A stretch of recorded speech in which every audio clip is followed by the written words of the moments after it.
mas você é pobre, porque eu tô falando pra quem é pobre, né? Então, esse ponto que pega muito e acaba gerando, às vezes, um pouco de inimizade com outras pessoas que acham que eu tô afrontando. Mas não é, porque o meu público é outro, então a realidade é outra, né? A gente é meio que acostumado com a ideia de que por 20 anos, até os 20 anos a gente estuda, dos 20 até os 70 a gente trabalha que nem uma jumenta, e dos 70 em diante a gente para de trabalhar pra curtir a vida, quando já tiver com 70 anos, né? É zoado. Isso não é planejamento decente. Então, quando você aprende sobre investimento, se você investe, quando você tiver ali 45, 50 anos, isso vale pra quem é mais jovem, né? Tipo, começando ali a investir agora, quando você tiver 40, 45 anos, você já consegue ter uma renda passiva de 5 pau caindo na tua conta. Ah, Duda, não é uma super grana. É 5 vezes mais que o salário mínimo. Sim. Aí, quase, né? Então, tá louco? Então eu comecei a pensar, caramba, mano, eu nunca fiz economia, não manjava nada de investimento, né? Mas eu sempre fui bom em duas coisas: trabalhar pra ganhar dinheiro e não fazer asneira com o dinheiro que eu ganho trabalhando. Um cara que sabe tocar violão, de repente tá com um canal aí com gente pra caramba, né? E deu uma mudança drástica na minha vida isso, né? Só que eu peguei esse ponto aí, né? Eu gosto de falar muito sobre mudança de mentalidade e principalmente pra quem é pobre. Por quê? Porque eu nunca fui rico, então eu não sabia falar nada pra rico. E nem sei. Tipo, às vezes o pessoal me chama, Dudu, você consegue dar uma palestra aqui num lugar aqui, mó chique, eu falo, cara, eu falo pra pobre, mano, não sei o que eu vou falar pra galera. Eu vou falar, para de gastar dinheiro com Coca-Cola e compra uma Dolly. O cara é rico, velho, vai que né, mano?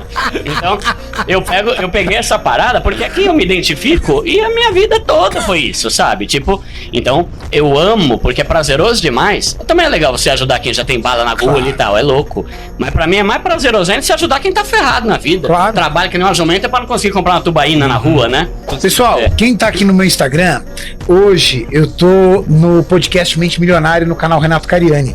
Aquele podcast que vocês sempre acompanham, e eu tô aqui com o Primo Pobre.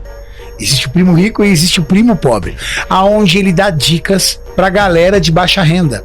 A galera que não tem condição de fazer grandes investimentos, mas de alguma forma quer melhorar sua condição financeira, melhorar seu mindset e empreender de alguma forma. Então, se você é um cara que não tem condição financeira, mas gostaria de sair da onde tá, dá um pulinho no YouTube, canal Renato Cariani, aí você vai conseguir ver aqui pessoalmente o meu querido amigo Primo Pobre, você vai ver o Fábio Lousada e participar também com a sua pergunta no chat, no superchat, valeu? O que acontece lá no canal muitas vezes? O meu canal é voltado pra pobre. Tá. Então, por ser voltado pra pobre, normalmente eu falo o oposto do que um cara que fala pra rico. E aí tem gente que fica com birra de mim. Por exemplo, cartão de crédito, eu falo pra galera quebrar essa desgraça e sabe? O outro fala de milhas, né? Desgraça. E o cara tá falando de milha, de uma parte de coisa. Como é que eu vou falar de milha e ponto pra um cara que tá com R$8.500 de dívida no cartão de crédito e não sabe, não tem a mínima educação financeira, né? Então, concordo. O foco é outro. E esse eu acho que é um problema do YouTube. Às vezes, quando eu tô no meu canal, eu chego e falo, galera, isso aqui é pra pobre, tá? Tipo assim, tem vídeo lá que eu falo assim, o que é melhor você comprar? Você compra no supermercado mensal ou semanal? Pô, velho, não faz sentido nenhum eu falar isso pro Neymar. Né? Então, tipo, a pessoa chega e fala, não, isso aí não faz sentido, mas você é pobre, porque eu tô falando pra quem é pobre, né? Então, esse ponto que pega muito e acaba gerando, às vezes, um pouco de inimizade com outras pessoas que acham que eu tô afrontando. Mas não é, porque o meu público é outro, então a realidade é outra, né? Então, por isso, questão de casa, de comprar casa ou alugar, cartão de crédito. Então, eu tenho que falar, por exemplo, pra pessoa dar uma maneirada no lazer. Não adianta, o cara tá todo lascado, ferrado nas dívidas e quer ficar indo em balada, gastar 200 pau toda semana. E aí um outro canal, talvez o cara fala, não, você tem que curtir a vida sim. Eu falo, você tem que curtir, mas com equilíbrio. Se você tá todo lascado, você tem que diminuir o nível aí, né? Claro. Que é ser um pobre consciente, que eu falo, né? Tipo, quanto é que você ganha? Faz sentido você gastar, tipo assim, o cara gasta 300 pau na balada e ganha um salário mínimo. 25% do salário dele numa balada, né? Então, isso faz, às vezes, eu chocar com conteúdos de outros canais, mas não faço porque eu quero confrontar ou porque o cara tá errado. É que pro meu público, eu entendo que faz mais sentido isso. Claro, Edu, né? Porra, total. Então, é mais ou menos essa pegada. Você tá preocupado com o seu público. Sim. O que eu quero é mudar a vida de quem é pobre. Se o cara depois, se ficou rico, se quiser pode vazar e sair daqui. Mas se quiser continuar, eu agradeço que eu não perco inscrita. Só que aí entra um ponto que eu acho da hora, né? Quando você começa a estudar sobre finanças e investimentos, você se apaixona. É muito louco você estudar, porque você vê que isso muda a tua vida. E aí eu comecei a gostar. Pra mim, o ponto principal desse é o seguinte. Tem uma frase lá que eu falo no meu canal que é assim: se você não tem controle emocional e educação financeira, vai passear no parque em vez de passear no shopping. Por quê? Porque no shopping você vai ser seduzido por um monte de vitrine. Já viu aquele cara que vai lá, eu vou lá no shopping pra não fazer nada, vou só dar uma passeadinha, aí volta com 8 sacolas pra casa, né? O mesmo princípio acontece no mercado. O cara chega e fala, nossa, eu vou ali no mercado que eu tenho que comprar uma mexerica. Aí ele volta com uma mexerica, uma melancia, 2 bolachas, 3 macarrão, uma par de coisa. Então, se a pessoa não tem esse foco de ir comprar, quanto menos vezes ela for no mercado, melhor. Porque ela não vai ficar sendo seduzida a comprar coisa que não precisa. Só que você entende o que eu falo? Esse é o tipo de coisa que vale pra quem é pobre. Se o cara é rico, tanto faz, mano. Minha mãe, ela fazia a compra do mês. Eu também faço. Minha mãe fazia a compra do mês. E aí o supérfluo ela falava pra nós crianças, acabou. Uhum. Se vocês comerem tudo uma vez, acabou. É bom que já aprende a racionar o negócio. Exatamente, o que era supérfluo? Era bolacha de maisena, bolacha cream cracker e essas coisas. Acabou. Então tem esse ponto. Quer ver um outro ponto também? Lá no meu canal, eu falo pra galera fazer compra num supermercado atacadista, porque é mais barato. Eles chamam até de, acho que é atacarejo hoje em dia, né? Que faz tanto no atacado quanto no varejo. Dá pra você comprar coisa pouca. Porque antigamente atacado era comprar caixa com 20 sabonete. Hoje também compra. Então, se a pessoa faz compra toda hora, em vez de fazer uma compra mensal, ela vai ter a tendência de ir no mercado que é mais perto da casa dela. E normalmente o mercadinho de bairro é bem mais caro. Por exemplo, na minha casa, eu vou lá e compro no Roldão lá da divisa com Carapicuíba. Lá, sei lá, o leite condensado é R$4,90. No mercadinho do meu bairro é 7. Às vezes o mercadinho compra no Roldão. É verdade, e vende mais barato. Dependendo da quantidade, ele compra lá. Ele não, às vezes ele não tem condição de comprar direto da fábrica. Compra de um distribuidor. Sim. Então, são alguns pensamentos que fazem a gente pensar, né? Será que vale a pena eu ficar indo toda hora? Porque o cara não vai querer ir toda hora no mercado que tem que pegar o carro. Ele vai ali do lado, vou a pé rapidinho aqui e compra o bagulho. Aí vai lá, compra um negócio que é bem mais caro, já pega outra coisa. E eu costumo falar muito no canal sobre isso, né? Às vezes não são as grandes despesas que ferram o pobre. É ficar gastando besteira toda hora. Tipo, o cara vai no shopping, o cafezinho no Starbucks. O cara vai no cinema, opa, tá em promoção, R$11, ó que maravilha, lá em Osasco é 11 conto de segunda-feira. Só que aí o cara pega a pipoca e um refri, 80, né? Então, às vezes, você pensa que pode ser que não mude pra quem é rico, mas pra quem é pobre e ganha um salário mínimo... Vai minando o orçamento dele. Totalmente. Uma vez eu vi um vídeo de um cara que eu gosto pra caramba, concordo, só que o público dele é outro. Ele chegou e falou assim, cara, para com esse papo, velho, de que você tem que ficar cortando o seu prazer. Não é 250, 300 conto que vai fazer a diferença no seu orçamento. Pro pobre é muito. Pro pobre é um quarto do salário dele numa balada, né? Então, metade de um aluguel. Metade. Exato. Então, é maneirar, né? E tem muito como você fazer coisa legal. Sabe que tem muita gente, crenças limitantes, né? Tem muito pobre que acha que pra você ser feliz e curtir, você tem que gastar dinheiro. Não tem, mano. Tem muita coisa da hora pra você fazer de graça. Primeiro, o pessoal chega e fala, como é que eu mudo de vida? Só tem 2 formas. Gastando menos e ganhando mais, né? Então, gastar menos é o quê? Dá uma maneirada. Se já tá no limite, não tem mal que baixar, vamos ter que aumentar a renda. E aí entra a renda extra. Você tem que fazer renda extra, né? Não adianta você pensar que o teu trabalho é suficiente para isso. Eu trabalhei com um cara que ele incorporou na renda dele o limite do banco. Quando alguém perguntava quanto você ganha, eu ganho 15. Na verdade ele ganhava 10, 5, era o limite do banco, ele já colocou isso. É muito comum, né? E eu falo pro pessoal tomar cuidado, porque os bancos ficam, vem cá que a gente aumenta o teu limite. Cara, isso não é bom. Entende? Tipo assim, perigoso. Por que eu pego pesado com cartão de crédito e com limite? Porque nada mais é do que um empréstimo. O que é o cartão de crédito? Eu não tenho dinheiro para pagar? Eu passo o cartão, o banco paga para mim e eu fico devendo pro banco. Ninguém gosta de empréstimo. Tipo, você gosta de empréstimo? Amo empréstimo. Ninguém gosta de empréstimo. Pagar a dívida, né? Zerar a dívida. Então, por que ama cartão de crédito usar limite? Que nada mais é do que um empréstimo com juros absurdos. Cara, um cartão de crédito é uma maldição, cara. Por isso que eu falo, ele pode ser bom se você sabe usar. Só que 90% das pessoas que falam, cartão de crédito é muito bom, é só saber usar, não sabe usar, né? E tá todo lascado. E eu acho que os juros mais altos que tem é o do cartão de crédito, né? Rotativo. Se ele atrasou, deixou de pagar um mês, já é absurdo. É sério que é 10% ao mês? 14%. 14% ao mês é agiotagem pura.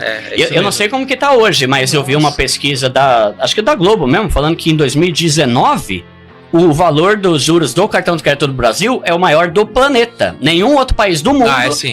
Nenhum outro país do mundo tem uns juros tão sem noção. Tipo assim, é sem noção. Será que isso é por causa da taxa de risco tão alta? Sim, tem um risco de inadimplência muito alto no Brasil. E por isso que os bancos brasileiros lucram bem mais que os bancos gringos lá. Eles sofrem um pouco mais. Aqui no Brasil eles têm uma diferença muito grande. Então a taxa que ele investe aqui vai compensar, né? É cheque especial de 10, 12% ao mês. O que você ganha num mês investindo, no ano investindo é um mês do empréstimo. Ainda se usa cheque, Fábio? Pouco, bem pouco. O que acontece? A minha ideia é a seguinte. Enquanto você for um pobre querendo ter coisa de rico, você vai continuar pobre. Tipo assim, eu sou pobre, mas comprei um iPhone. Beleza, você é um pobre com iPhone. E a minha ideia não é ensinar a galera a ter iPhone, é sair da pobreza e ter liberdade e independência financeira.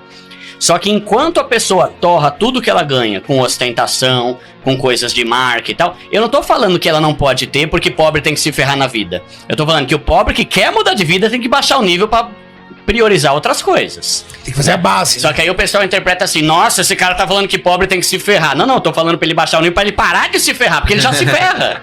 Ele já tá ferrado. Né? Então, eu não preciso falar pra ele se ferrar porque ele já tá ferrado. Já tá cagado, né? Então, eu falo muito sobre isso, você baixar o nível. Eu falo muito sobre ser um pobre consciente. O que eu quero dizer com isso? O pobre consciente é o cara que tem noção de quanto ele ganha e ele tem consciência de que não dá pra ele ter o carro que um cara que ganha 10 pau tem. Por quê? Porque ele vai se endividar. Eu não entendo como que as pessoas não entendem isso. Cara, não é óbvio que o cara vai se ferrar, né? Só que o pessoal que não tem educação financeira fala, qual que é o problema o cara comprar um carro de 80 mil? O problema é que ele vai, sabe, ferrar com 80% do salário dele. Vai pagar 3, 4 carros no financiamento. Vai pagar muito mais, não vai ter dinheiro pra fazer seguro, não vai conseguir pagar o IPVA, né? Não faz seguro, rouba o carro. Aí começa a desgraça, né? Então o que eu falo é o quê? Viva conforme a sua renda, porque o mais importante de tudo é você investir. Você tem que investir. Eu gosto muito de usar frases, né? Frases de efeito lá, porque eu acho que didaticamente é uma boa. Tem uma que eu falo que é assim, ó. É difícil um pobre mudar de vida, mas é possível. Agora, um pobre mudar de vida sem investir todo mês é impossível. Esquece, você vai continuar pobre o resto da vida. Não tem como você sair da pobreza se um pouco que seja do teu salário você não priorizar como investimento para você aumentar seu patrimônio. Isso é uma premissa. É fato, tem que ter. É um dos tripés que eu falei. Se você não investe todo mês, não vai mudar de vida. Só que eu não culpo a galera, porque até 2021 eu também não sabia. Eu manjava de poupança. E eu tinha pelo menos a noção de que eu preciso pensar no amanhã. Eu preciso me preparar pro amanhã. Então, pelo menos a poupança eu tinha. E eu consegui juntar uma grana legal até. Só que eu nunca estudei sobre investimento. E aí, o pessoal... Hoje a poupança é o último lugar que você vai colocar dinheiro. É o último. Nem tenho mais nada. E a galera não tem noção disso. Não, a maioria esmagadora, né? Então, eu penso muito sobre isso, né? Você baixar o nível... Não porque eu quero que você seja infeliz, mas porque eu quero que a tua vida mude. E não tem como. É coisa de criança você achar que vai alcançar um monte de coisa sem abrir mão de nada. É criança que quer tudo. Gente madura, gente adulta, sabe que vai ter que abrir mão de coisas para conquistar algo melhor. E aí entra uma outra frase que eu falo muito lá no canal. Se você não sabe dizer não aos pequenos desejos, você nunca vai alcançar grandes conquistas. Por quê? Porque ele sempre gasta com a Heineken. É a Heineken. Eu gosto de Heineken. Eu gosto de balada. Tá bom, e vai trabalhar até 70 anos que nem um condenado, porque você gosta de Heineken. E aí quando você começa a estudar e começa a perceber que se você investir uma grana todo mês, nem que seja ali 300 conto, que não é muito se você fizer renda extra, né? Se quiser a gente até fala sobre isso depois, não é muito. Daqui a 15 anos você já vai ter uma renda passiva de investimento o dobro do valor da aposentadoria da maioria das pessoas. Olha isso. Por exemplo, 70% dos aposentados hoje ganham um salário mínimo, que é 1.300. E aí isso é absurdo, né? O pessoal tem uma falsa ideia de que não vejo a hora de me aposentar para poder curtir a vida, né? Com um salário mínimo, vai, você tem fé, hein? Você é o cara mesmo, né? Isso aí você não paga nem o plano de saúde quando você tiver mais de 65 anos, né? Então... Eu tenho aprendido isso. É só 5%. Eu não sabia disso. Só 5% consegue se manter mesmo. Treta, né, mano? Só 5%. E esse é um ponto que eu tenho falado muito no canal. Qual que é a ideia do brasileiro? A gente é meio que acostumado com a ideia de que por 20 anos, até os 20 anos a gente estuda, Dos 20 até os 70 a gente trabalha que nem uma jumenta, e dos 70 em diante a gente para de trabalhar pra curtir a vida, quando já tiver com 70 anos. Né? É zoado. Isso não é planejamento decente. Então, quando você aprende sobre investimento, se você investe, quando você tiver ali 45, 50 anos, é que isso vale para quem é mais jovem, né? Tipo, começando ali a investir agora, quando você tiver 40, 45 anos, você já consegue ter uma renda passiva de 5 pau caindo na tua conta. Ah, Duda, não é uma super grana, é 5 vezes mais que o salário mínimo. Sim. Aí, quase, né? Então, tá louco?